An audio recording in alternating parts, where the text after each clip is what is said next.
Good morning everybody. हम लोग continue hexagonal unit cell के बारे में स्टडी कर रहे हैं कि आखिर हेक्सागोनल यूनिट सेल की क्या खासियत होती है।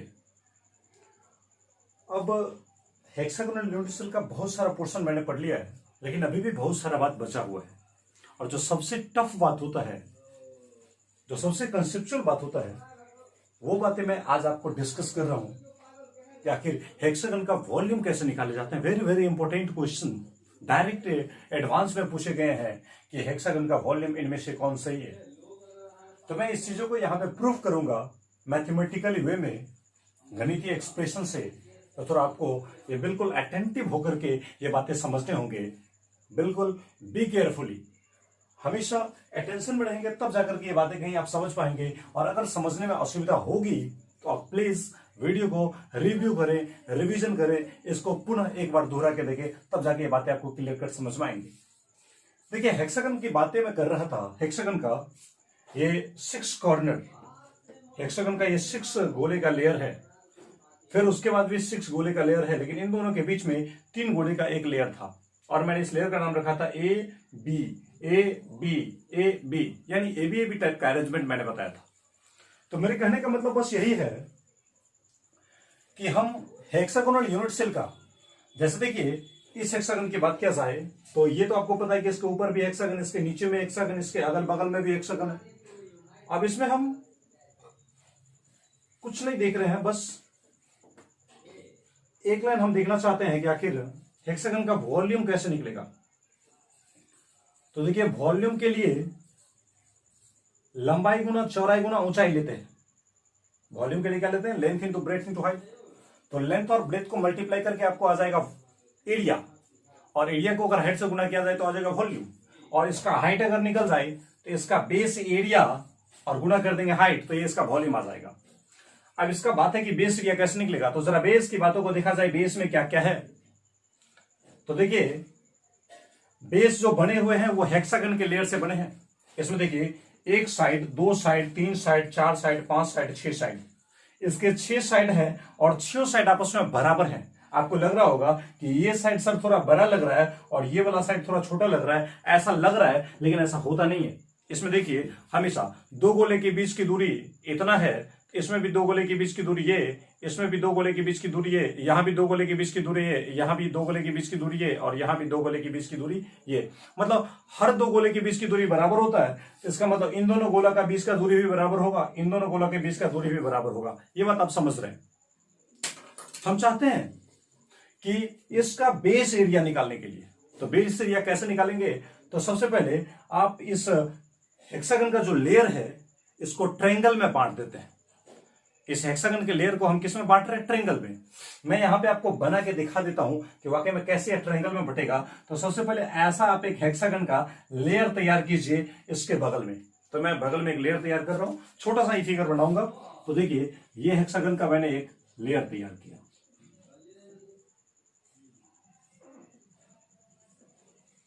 ये। और ये समझिए कि ये लेयर, यहां से जो ये लेयर है वही लेयर यहां पे। इसमें क्या क्या है? तो देखिए, एक गोला इस कोना पे, एक गोला इस कोना पे, हर एक कॉर्नर पे गोले होंगे। 6 कोने हैं तो 6 कोने पे 6 गोला रहेगा। तो सर, ये एक कोना, ये दूसरा कोना, ये तीसरा कोना, ये चौथा कोना, ये 5वां कोना और ये 6ठा कोना। 6 कोने, 6 कोने पे 6 गोले रहेंगे और एक गोले इसके बीच में भी रहेंगे। ये एक गोला इसके बीच में भी है। तो देखिए, ये एक गोला इसके बीच में भी है। और गौर से देखा जाए तो आप देखिएगा, अंदाजा कीजिए, ये दोनों गोला मतलब ये गोला, ये दोनों गोला मतलब ये दोनों गोला, और ये दोनों गोला मतलब ये गोला, और ये बीच वाला गोला मतलब यहां वाला गोला। थोड़ा गौर से समझिएगा। अब देखिए, ये दोनों गोला आपस में एक दूसरे को टच कर रहे हैं। इसका मतलब यहां जो गोला है और यहां जो गोला है, ये दोनों ही गोला एक दूसरे को टच कर रहा है। एक बात तो निकल गया। यानी यहां से यहां की दूरी कितना? मान लीजिए इस गोले का रेडियस अगर दिया जाए r, तो इस गोले का रेडियस भी r, तो इसके सेंटर से यहां के पेरीमीटर तक की दूरी कितना होगा? r। और या इसके सेंटर से यहां तक की दूरी r, तो ये पूरा इसका जो ये डायमीटर बन जाएगा एक लाइक से। तो इसके सेंटर से इसके सेंटर के बीच की दूरी कितना होगा? 2r। तो ये जो गोला है वो ऐसे करके फैला होगा, ऐसे करके, और ये गोला भी ऐसे करके फैला होगा। तो एग्जैक्टली यहां से यहां आर और यहां से यहां आर, ये पूरा दूरी कितना हो जाएगा 2r। अब देखिए ये बीच का जो गोला है, ये गोला भी इस गोले को टच कर रहा है। इसका मतलब दोनों गोला के सेंटर के बीच की दूरी कितना होना चाहिए, ये गोले का रेडियस r, इस गोले का रेडियस r, तो पूरा कितना हो जाएगा 2r के बराबर हो जाएगा। इसका मतलब ये पूरा दूरी आपका बन जाता है कितना 2r के बराबर। फिर से इस गोले का रेडियस r, इस गोले का रेडियस r, तो दोनों के सेंटर के बीच की दूरी कितना होगा 2r, तो दोनों के बीच के सेंटर के बीच की दूरी कितना होगा 2r। अब देखिए ये जो एरिया है, इस एरिया को देखने से हमें ऐसा प्रतीत हो रहा है कि ये अपने आप में एक प्रकार का इक्विलैटरल ट्रायंगल बन गया है, समबाहु त्रिभुज। समबाहु त्रिभुज जिसके सारे भुज आपस में बराबर होते हैं। तो देखिए इसका लेंथ है 2r, इसका भी लेंथ है 2r, और इसका भी लेंथ है 2r। तो इसका मतलब ये निकल गया कि सर ये इक्विलैटरल ट्रायंगल का अगर एरिया निकाला जाए तो ये एरिया हम निकाल सकते हैं। और आपको पता होगा कि समबाहु त्रिभुज का क्षेत्रफल कितना होता है, तो √3/4 इंटू भुजा स्क्वायर, और इसकी भुजा चाहे ये ले लीजिए या ये ले लीजिए या ये ले लीजिए, सारे भुजा तो आपस में बराबर ही होता है। तो एरिया ऑफ इक्विलैटरल ट्रायंगल, तो हम यहां से निकालते हैं एक चीज, एरिया ऑफ इक्विलैटरल ट्रायंगल बराबर क्या होता है √3/4 इंटू साइड का यानी एज का स्क्वायर कर देंगे, ये आ जाएगा। अब देखिए इसको हम इस तरह से करें तो यहां से क्या निकल जाएगा √3/4 इंटू भुजा का स्क्वायर। तो इसका इस ट्रायंगल का कोई भी साइड लेंगे तो इक्विलैटरल ट्रायंगल है तो बराबर ही हुआ, तो कोई साइड लीजिए। तो कितना दूरी है 2r है, साइड की लेंथ कितना है 2r है, यहां पे 2r का स्क्वायर कर देंगे तो इस तरह से कितना आ जाएगा, देखिए आ जाएगा √3/4 इंटू 2r का स्क्वायर, तो 2 दूनी 4r स्क्वायर, ये 4 से 4 कैंसिल हो जाएगा, कितना हो जाएगा √3r स्क्वायर। ये क्या निकल गया, तो area of one equilateral triangle, एक इक्विलैटरल ट्रायंगल का एरिया आ गया। अब देखिए इसमें कितने प्रकार के इक्विलैटरल ट्रायंगल बन सकते हैं, तो जैसे इन तीनों गोला मिला के एक इक्विलैटरल ट्रायंगल, तो फिर से इन तीनों को मिला के एक, फिर से इन तीनों को मिला के एक, फिर से इन तीनों को मिला के एक, फिर से इन तीनों को मिला के एक, फिर से इन तीनों को मिला के एक, ढेर सारे बन रहे हैं। कितने बन रहे हैं तो गौर से देखिए, ये भी एक इक्विलैटरल ट्रायंगल, ये भी एक इक्विलैटरल ट्रायंगल, ये भी एक इक्विलैटरल ट्रायंगल, ये भी एक इक्विलैटरल ट्रायंगल, ऐसे। अब देखिए ये पहला है, ये दूसरा है, ये तीसरा है, ये चौथा है, ये पांचवा है, ये छठा है।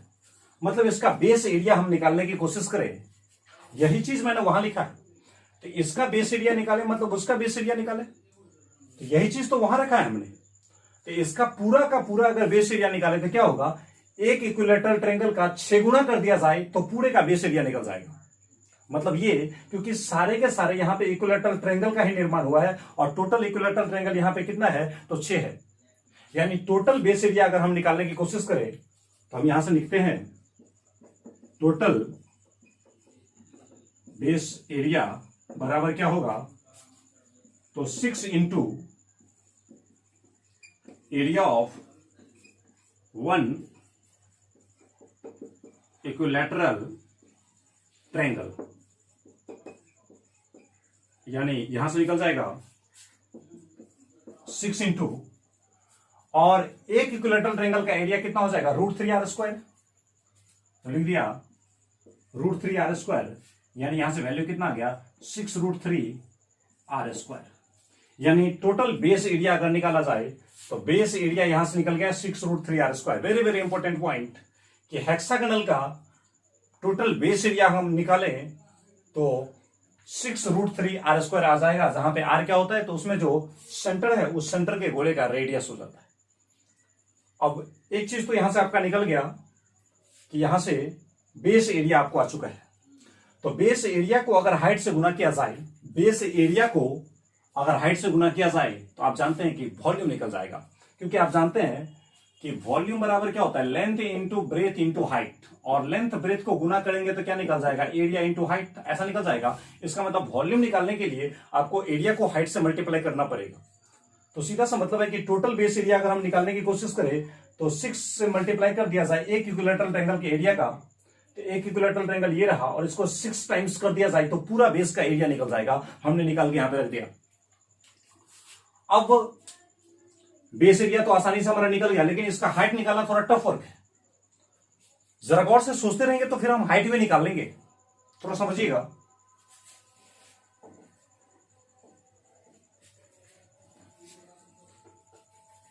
उम्मीद है इसको नोट कर लिए होंगे। बेस एरिया कितना निकल गया है? Base area 6√3r²। इसको मिटा दिया जाए। इसका बेस एरिया निकल चुका है 6√3r²। अब देखिए बेस एरिया इसका निकला 6√3। माइक का तार अक्सर भूल जाते हैं, जिससे हो सकता है आपको साउंड की कमी हो गई होगी। तो बेस एरिया यहां से निकल गया 6√3r², यहां से निकल गया।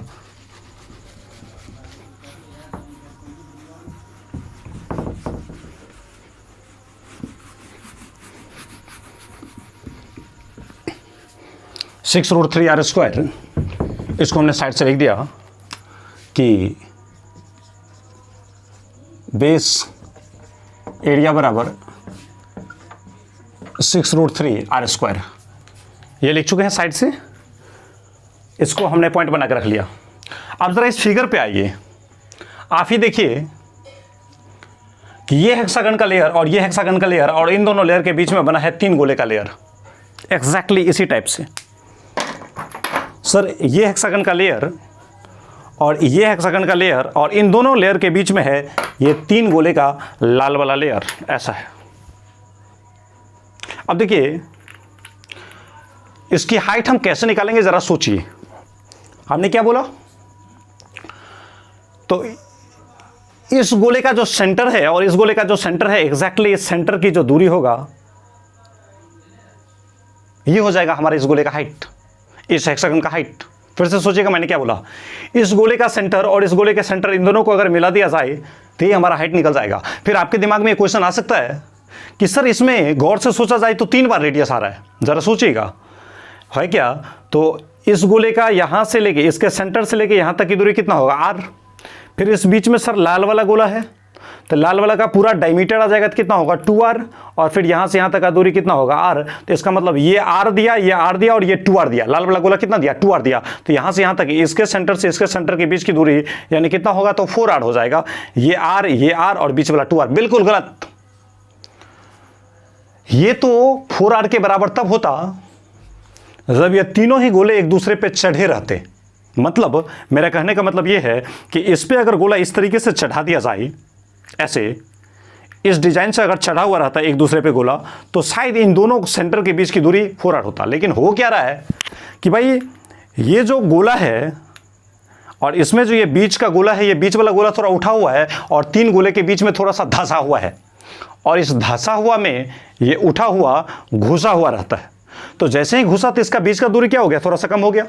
जैसे देखिए फिर इसी हेक्सागन के लेयर को अगर हम रखते हैं तो क्या है कि इन 3 गोले के बीच में कुछ हिस्सा क्या है? धंसा हुआ है। गौर से देखिए यहाँ पे इन 3 गोले के बीच में, इन तीनों लाल गोले के बीच में ये जो छोटा सा हिस्सा है वो क्या है? धंसा हुआ है। और इस धंसे हुए में इस 6 के जो बीच में है उठा हुआ गोला, वो इसमें धंस जाता है। तो इसका मतलब थोड़ा सा हाइट क्या हो गया? कम हो गया। एग्जैक्टली गोले पे गोला चढ़ता तो पूरा का पूरा रेडियस हम ले सकते थे। मेरे कहने का मतलब ये है कि 4 गोले अगर ऐसे रहते, 3 गोले हैं, जैसे ये देखिए, एक गोले पे दूसरा गोला चढ़ता, दूसरे पे तीसरा गोला चढ़ता, और कुछ इस प्रकार से अगर गोले चढ़ जाते, तो अगर ऐसा गोला अगर चढ़ा रहता,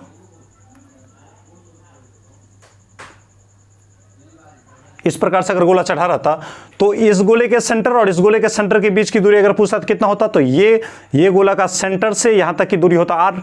फिर ये पूरा दूरी कितना होता? 2r। फिर से इसके सेंटर से इसके परिधि तक की दूरी कितना होता? r। तो इसके सेंटर से इसके सेंटर के बीच की दूरी कितना होता? ये r, ये 2r, ये r कितना होता? 4r होता। लेकिन ये तब ना होता जब ये दोनों एक दूसरे पे चढ़े रहते। लेकिन यहाँ पे चढ़ा हुआ नहीं है, यहाँ पे तो उसके गड्ढे में धंसे हुए रहते हैं। तो धंसने की वजह से क्या होता है? r दूरी से थोड़ा कम हो जाता है। तो इसको, मेरे कहने का मतलब ये है कि ये तीनों गोले के बीच में ये गड्ढा है धंसा हुआ। इस धंसे हुए में इस उठे हुए बीच के जो उठे हुए पोर्शन है उसको मैंने धंसा दिया। तो धंसने की वजह से अब दोनों गोले के सेंटर के बीच की दूरी पहले तुलना में कम हो गया। अगर ऐसे चढ़ा रहता दोनों, तो दोनों के बीच की दूरी, दोनों के सेंटर के बीच की दूरी हम 2r ले सकते थे। लेकिन जब ये गड्ढा में धंस गया तो अब दोनों के गोलों के बीच के सेंटर की दूरी क्या होगा, तो 2r से तो कम हो जाएगा, क्योंकि गड्ढा में तो धंस गया ना जी। तो बस वही बातें मैं कर रहा हूं। तो ऐसा अंदाजा सट से मत लगा देना कि भाई अब तो आसानी से निकल जाएगा, वो बिल्कुल गलत तरीका है। हम क्या कर रहे हैं, मान लीजिए इसके हेक्सागन का लेयर लिया ऐसा, ऐसा। अब दोनों हेक्सागन के लेयर के बीच की जो हाइट है वो हाइट कितना लिया, c। अब दोनों गोले, दोनों हेक्सागन के लेयर के बीच में ये देखिए, ये 3 गोला,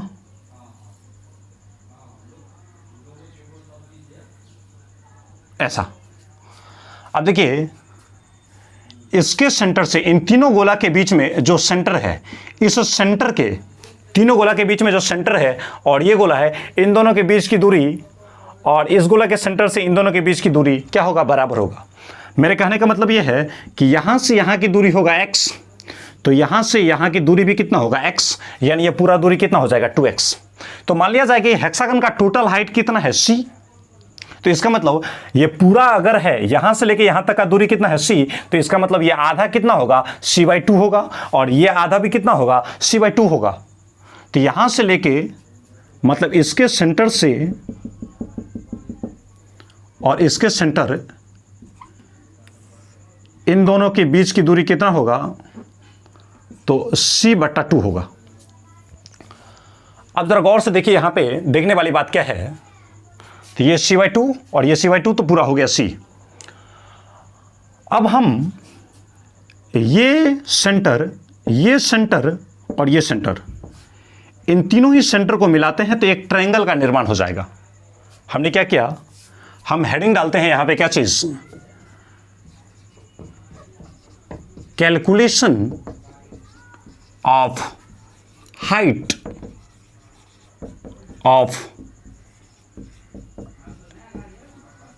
हेक्सागोनल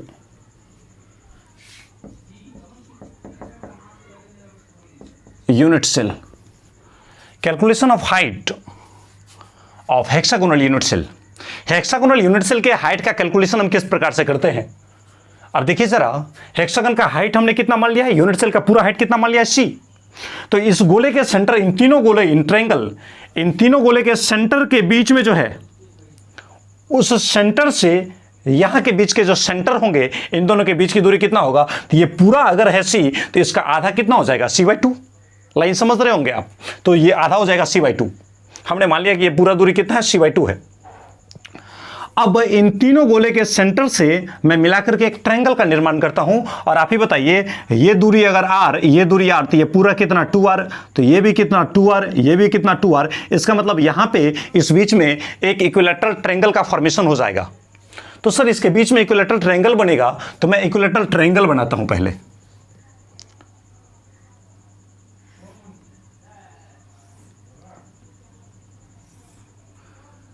मान लीजिए ये गोला, 2 गोला, 3 गोला, ऐसा है, तीनों गोला यहां पे उपस्थित है। 1 सेकेंड।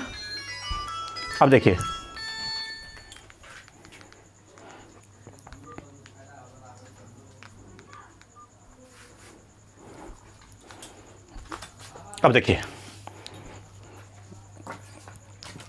ये एक गोला, ये दूसरा गोला, ये तीसरा गोला, ये ट्रायंगल है। एक गोला, दूसरा गोला, तीसरा गोला, ये ट्रायंगल है।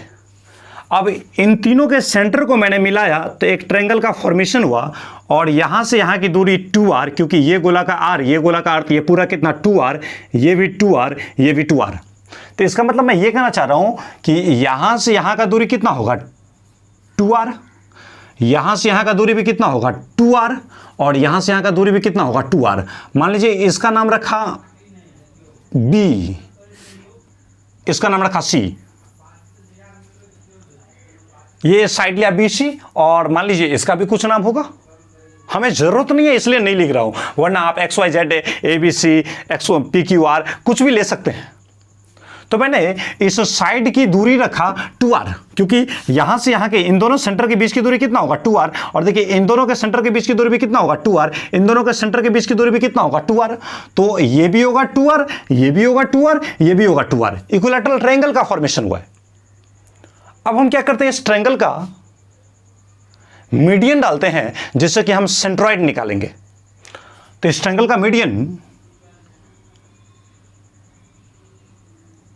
बीच से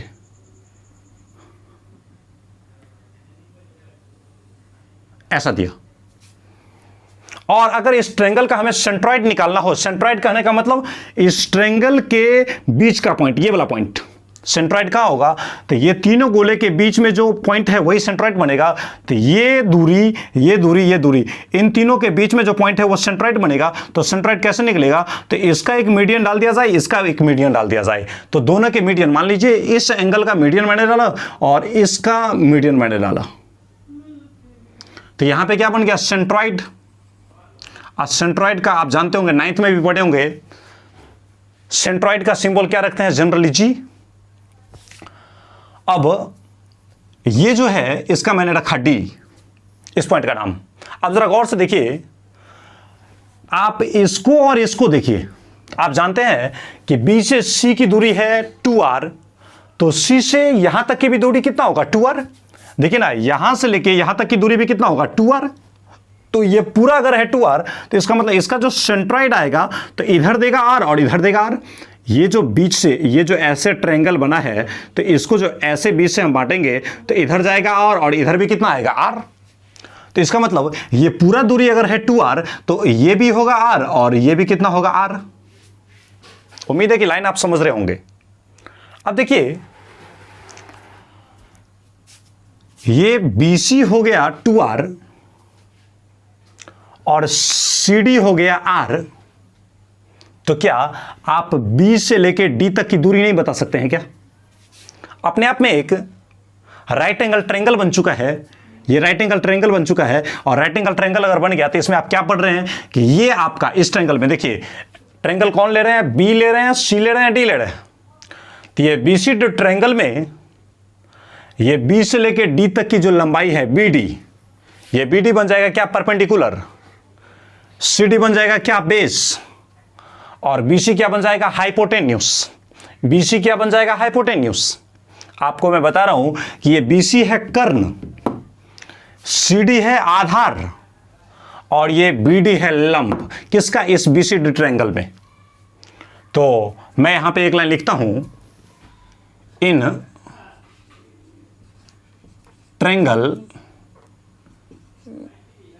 BDC, ट्रायंगल BDC में, BDC ट्रायंगल में, BDC ट्रायंगल में क्या होगा, कर्ण का स्क्वायर बराबर लंब का स्क्वायर प्लस आधार का स्क्वायर।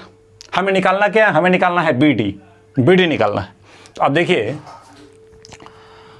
आप ट्रायंगल BDC में लगा सकते हैं क्या चीज, BC स्क्वायर बराबर क्या होगा, तो BD का स्क्वायर प्लस क्या होगा, CD का स्क्वायर, ऐसा बन जाएगा।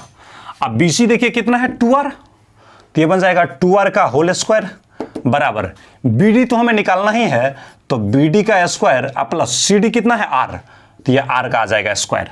अब 2r का स्क्वायर कितना होगा, 4r स्क्वायर, तो ये आ जाएगा 4r स्क्वायर बराबर BD का स्क्वायर प्लस r स्क्वायर। बताइए r स्क्वायर को इधर लाएंगे तो 4r स्क्वायर में से अगर ये r स्क्वायर घटेगा तो क्या बन जाएगा, तो 4r स्क्वायर माइनस क्या होगा, r स्क्वायर बराबर क्या होगा, तो BD का स्क्वायर। तो 4r स्क्वायर में से अगर r स्क्वायर घटेगा तो कितना बचेगा, 3r स्क्वायर। तो यहां पे बन जाएगा 3r स्क्वायर बराबर क्या होगा, तो BD का स्क्वायर। अब आप ही बताइए BD बराबर क्या होगा, तो 3r स्क्वायर का रूट अंडर आ जाएगा। तो यहां से हम लिख सकते हैं BD बराबर कितना, 3r स्क्वायर का रूट अंडर, यानी आ जाएगा √3r, यानी यहां से आ गया BD बराबर कितना, √3r। ये निकल गया, ये BD कितना निकल गया, √3r, यानी यहां से लेके यहां तक की दूरी कितना हो गया, √3r। तो यहां से बी डी बराबर आ जाएगा √3r। अब इसमें चालाकी क्या कर रहे हैं, थोड़ा बांटने में हमें सुविधा होगा, तो इसलिए हम इसमें चालाकी क्या कर रहे हैं, तो चालाकी हम ये करना चाहते हैं कि अगर ऊपर नीचे सेम संख्या से गुना कर दिया जाए तो बताइए आप ही रेशियो में कोई फर्क नहीं पड़ेगा। किसी नंबर के ऊपर और नीचे सेम संख्या से गुना कर दिया जाए या सेम संख्या से भागा भी कर दिया जाए तो कोई फर्क नहीं पड़ेगा। इस √3r को हम लिखना चाहते हैं √3r/1, और इसके ऊपर भी हम क्या करते हैं, चालाकी √3 से गुना करते हैं और नीचे भी करते हैं √3 से गुना। अब आप ही बताइए, √3 को √3 से गुना होगा तो कितना होगा 3, और यहां पे √3 को 1 से गुना होगा तो कितना होगा √3 होगा, तो यहां से बन जाएगा 3r, अब बट्टा में क्या हो जाएगा √3। ये आ गया क्या चीज, बी डी। ये आपका ये लंबाई निकल चुका है।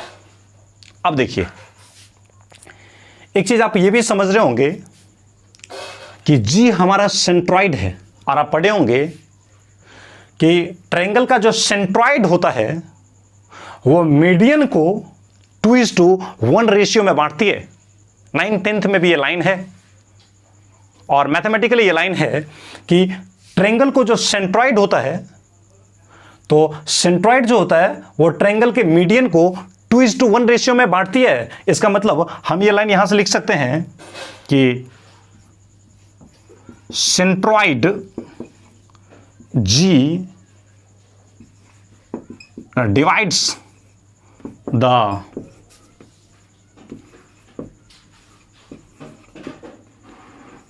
Median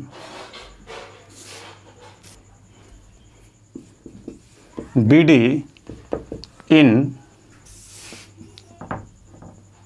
2:1 ratio.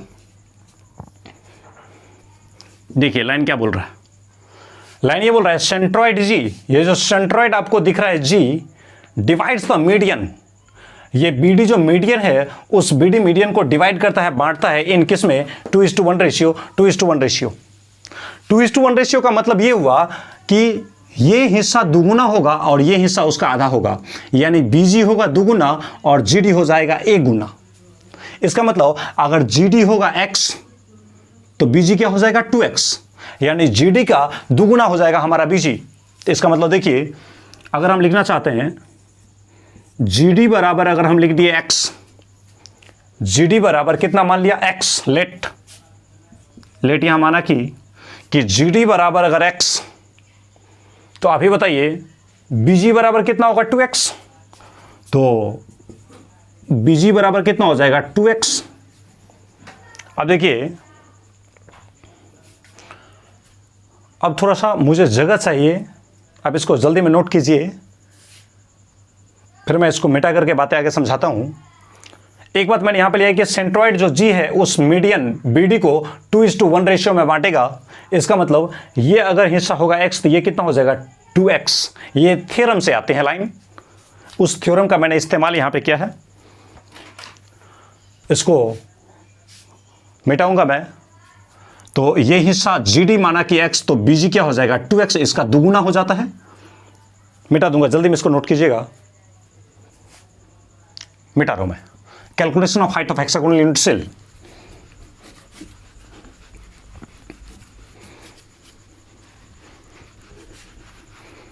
अब देखिए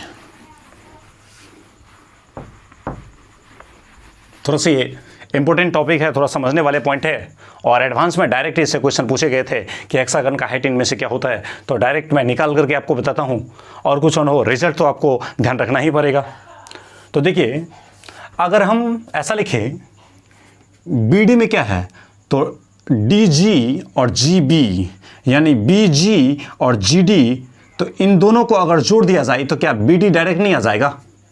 हम लिखना चाहते हैं कि BG और GD इन दोनों का जोड़ कितना होता है, तो BD के बराबर होता है। तो हम लिख रहे हैं यहाँ पे क्या चीज़, तो यहाँ पे हम लिख रहे हैं कि BD बराबर क्या होगा, तो BG प्लस क्या होगा GD। ऐसा BD देखिए तो कितना है, आप देखिए यहां से BD निकाले हैं, BD आपने कितना निकाला है 3r/√3। नहीं समझे लाइन क्या, BD कितना निकाला है 3r/√3, तो BD की जगह पे लिख दिया 3r बट्टा में क्या √3 बराबर BG।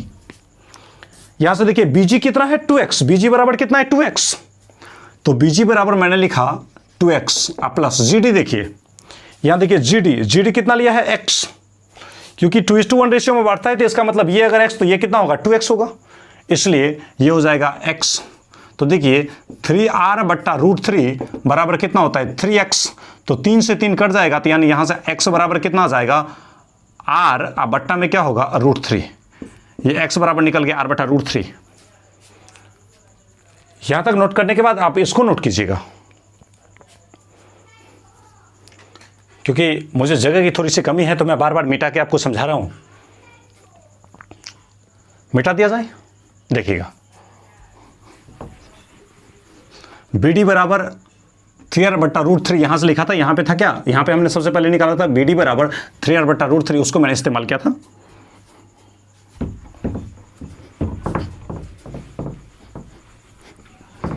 अब देखिए फिर से क्या पॉइंट बनता है कि GD कितना है x, तो यहां से GD कितना निकल गया x बराबर कितना, तो r अब बट्टा में कितना √3, और यहां से BG कितना आया 2x, तो BG बराबर कितना हो गया 2x, तो 2 और x के जगह पे कितना लिख सकते हैं r/√3, तो इसके लिख दिए r बट्टा में क्या √3, यानी कितना हो जाएगा 2r/√3, ये आ जाएगा। इसका मतलब देखिए मैं एक बार फिर से आपको निकाल दिया कि B से लेके G तक की दूरी कितना है, ये वाला दूरी, तो BG कितना है 2r/√3, यानी ये दूरी कितना है 2r और बट्टा में कितना √3, ये निकल गया 2r/√3 निकल गया है BG, यानी यहां से लेके यहां तक की दूरी। इसका मतलब क्या निकला, जरा गौर से सोचिए। अब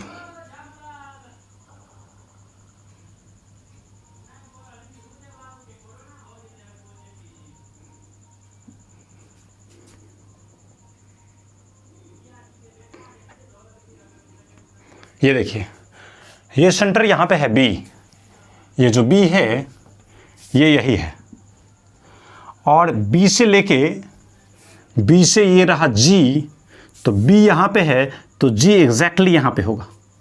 गौर से देखिएगा, B रहा ये, G रहेगा यहां पे, और यहां से एग्जैक्टली यहां की जो दूरी है, बताइए ये कितना के बराबर है, c/2 के बराबर है। तो यहां से इस सेंट्रॉइड से यहां तक की दूरी कितना है, तो ऑलरेडी c/2 के बराबर मैंने माना था।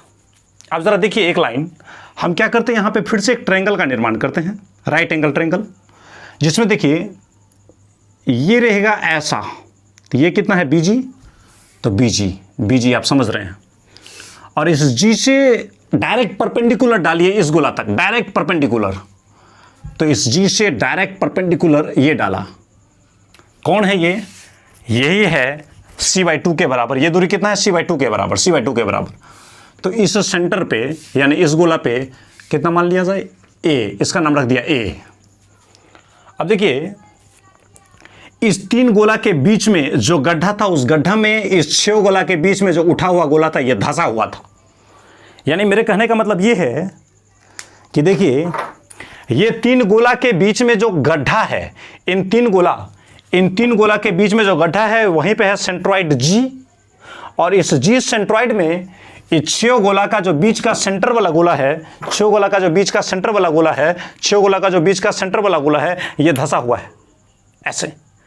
यानी इसको अगर गौर से सोचा जाए तो कैसे से धंसा होगा, तो एग्जैक्टली ऐसे धंसा होगा, यही बीच में गोला। लाइन समझ रहे हैं क्या? अब देखिए मैं क्या कर रहा हूं आपसे कि यहां से यहां तक की दूरी, यहां से लेके यहां तक की दूरी, तो यहां से यहां तक की दूरी BG है, और वो कितना है 2r/3।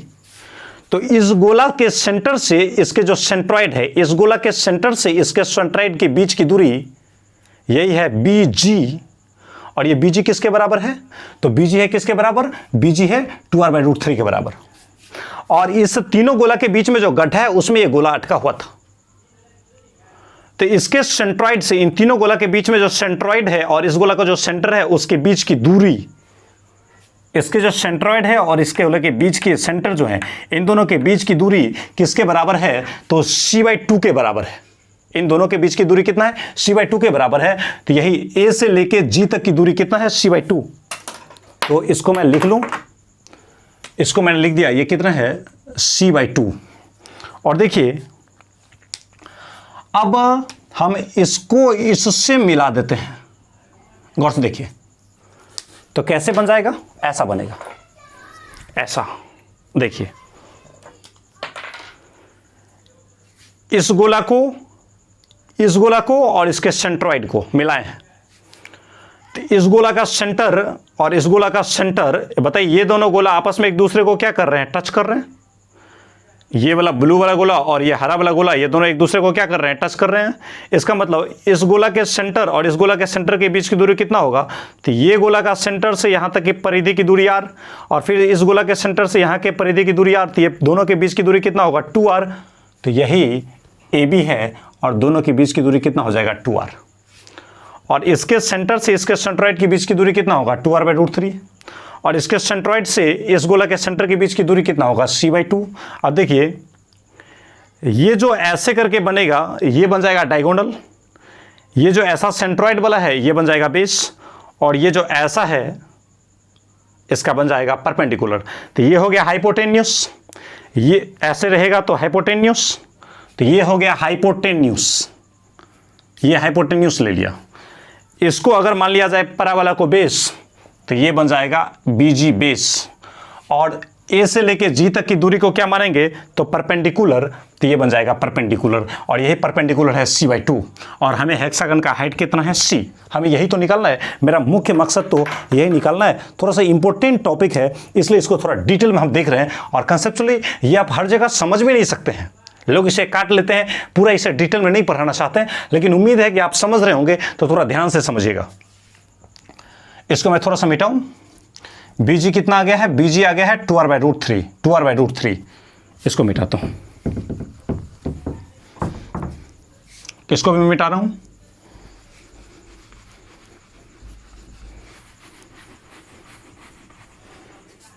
अब देखिए हम अब ट्रायंगल किस में जाते हैं, ट्रायंगल AGB, ये जो ट्रायंगल है इस ट्रायंगल में हम आते हैं। इन ट्रायंगल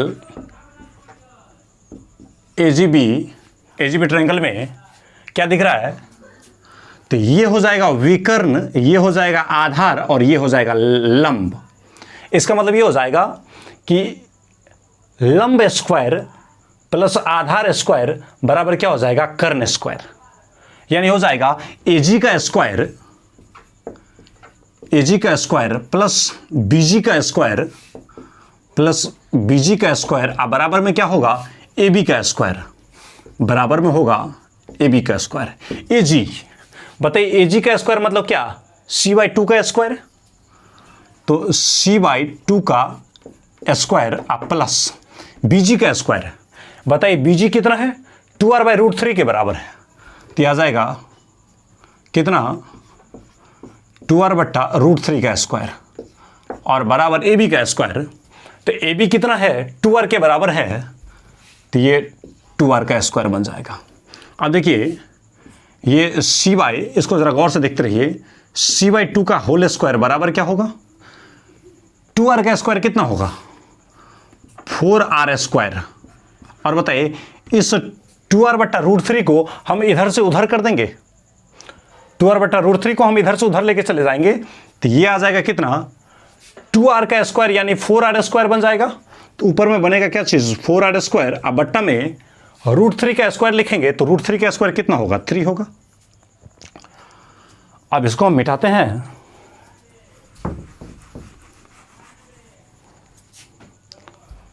देखिए c/2 का होल स्क्वायर,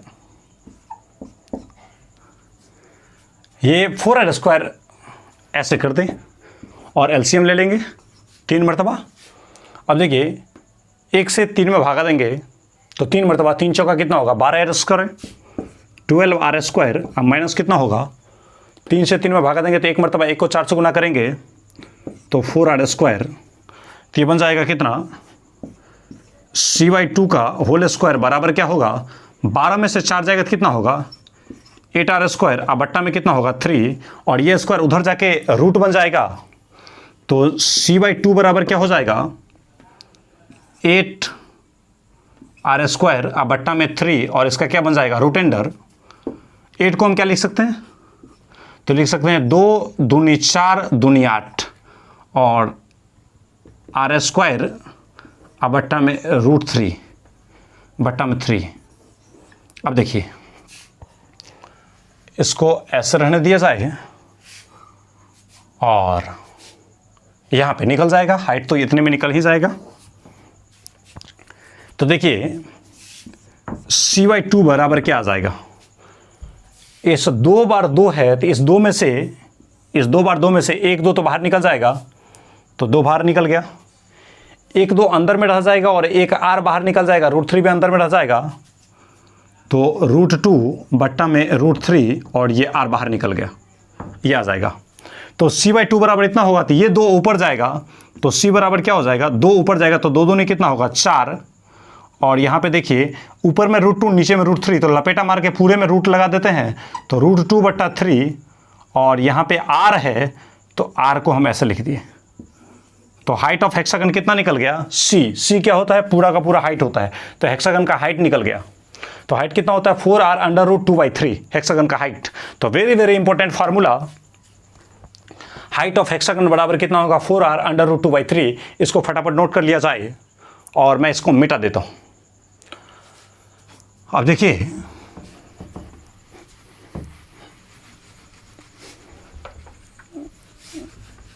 टॉपिक बड़े इंपॉर्टेंट है, हर जगह आपको नहीं मिलेंगे और आप में कितने दम है ये आपको उसी बात से समझ में आ जाता है कि आप समझ कितना रहे हैं, क्योंकि आसान सी बातें नहीं है। मैं खुद ही बोल रहा हूं कि बात काफी अच्छा है। हाइट ऑफ हेक्सागन कितना गया 4R अंडर रूट 2/3। यहां से very very important formula, height of hexagon बराबर 4R अंडर रूट 2/3। एक फार्मूला वेरी इंपॉर्टेंट है, इसको नोट कीजिएगा। और अगला फार्मूला मैं निकाल रहा हूं, क्या चीज,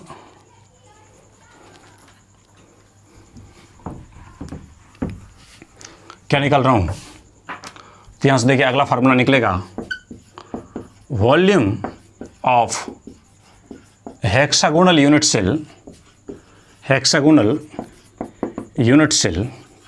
तो वॉल्यूम कैसे निकलता है, तो मैंने पहले ही बताया है, बेस एरिया और गुना हाइट। तो आ जाएगा volume of hexagonal unit cell बराबर क्या होगा, तो बेस एरिया गुना में क्या होगा हाइट। अब देखिए बेस एरिया कितना है, बेस एरिया है इसका 6 रूट 3 R स्क्वायर, आ जाएगा 6 रूट 3 R स्क्वायर गुना हाइट। हाइट कितना माना था C, तो C कितना है 4R रूट 2/3, तो 4R रूट 2 बट्टा रूट 3। हमने क्या किया, चालाकी क्या किया, रूट 2 और रूट 3 को अलग अलग कर दिया, तो रूट 2 बट्टा रूट 3।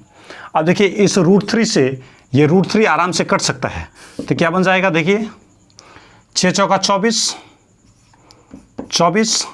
रूट 2 R स्क्वायर को R से गुना होगा तो क्या होगा RQ होगा। यानी क्या निकल गया वॉल्यूम ऑफ हेक्सागन। तो height of hexagon 4R root under 2/3 और volume of hexagon, volume of hexagonal unit cell कितना हो जाएगा। ये फार्मूला काफ़ी इंपॉर्टेंट है और ये फार्मूला भी काफ़ी इंपॉर्टेंट है। देखिए volume of hexagon 4R root and 24 root 2 RQ और height of hexagon 4R root under 2/3।